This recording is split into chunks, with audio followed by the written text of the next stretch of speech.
Patayin na lahat! Patayin na lahat! Patayin na lahat! Patayin na lahat! Inabot ng halos 11 oras ang pango-hostage ni Senior Inspector Rolando Mendoza sa mga turista taga Hong Kong at 3 Pinoy na sakay ng isang tourist bus. Pigil hininga po ang lahat sa bawat eksena sa grandstand at ating balikan ang mga pangyayari na humantong sa madugong pagwawakas ng hostage drama. Agosto ika-23 nangyari ang iskandalo. Eksenang malagera ang ganap at parang marsyalo. Pangalan niya'y ipinamato, buhay ay ibubuwis. Sa dahil ang sinesante daw siya sa pagiging pulis. Ang oras ay bumibilis, iba na ang nagaganap. Umuusok na sa likod at may bumabaril sa harap. Walang taong mapalagay, lahat umasa kay Jesus. Umaasang walang masasaktang tao dun sa bus. Parang ipinako sa krus ang buhay ng bawat isa. Di mo malalaman kung patay na ba lahat sila. Maraming taong sinisisi, sino nga ba ang may sala? Di na mabilang ang mali ng mga nagkunwaring tama. Pasaherong walang malay, bilang mo na parang malagera. Di ko mawari ang problema, trabaho nga ba o pera? Justisya lamang ang kailangan sa pamilyang naulila. At alisin ang mantya sa ting na dumi ang bandila. Sino bang dapat sisihin at sinong may sala? Marami ang mali na nagkukunwaring tama. Sino bang nagkulang at marami ang nagkamali? Ang daming nawalang buhay sa loob ng ilang sandali.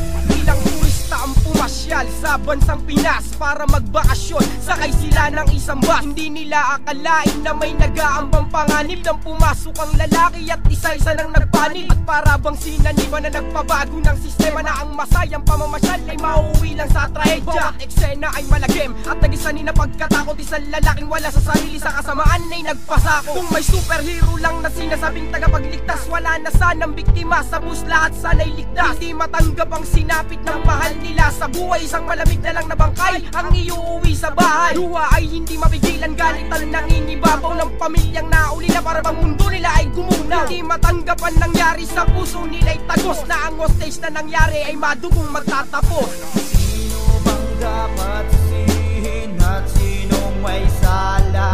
Marami ang mali na nagkukunwaring tama. Sino bang nagkulang at marami ang nagkamali? Ang daming nawalang buhay sa loob ng ilang sandali. Krimen na nangyari sa TV't radyo ay dagsa at tuluyan na nadumisan imahe ng ating bansa. Justisya, marami ang nadamay kahit walang kinalaman. Justisya nais makamit at kanilang kailangan. Wala ipinagtatanggol pa ng kanyang pamilya.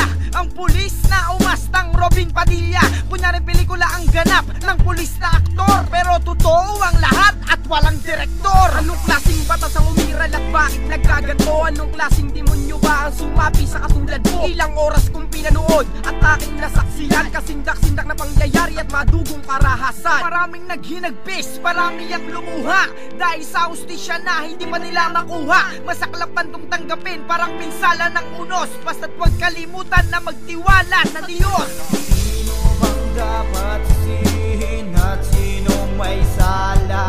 Marami ang mali na nagkukunwaring tama. Sino bang nagkulang at marami ang nagkamali? Ang daming nawalang buhay sa loob ng ilang sandali. Sino bang dapat sisihin at sinong may sala?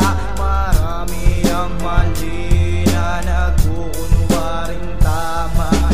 Sino bang nagkulang at marami ang nagkamali?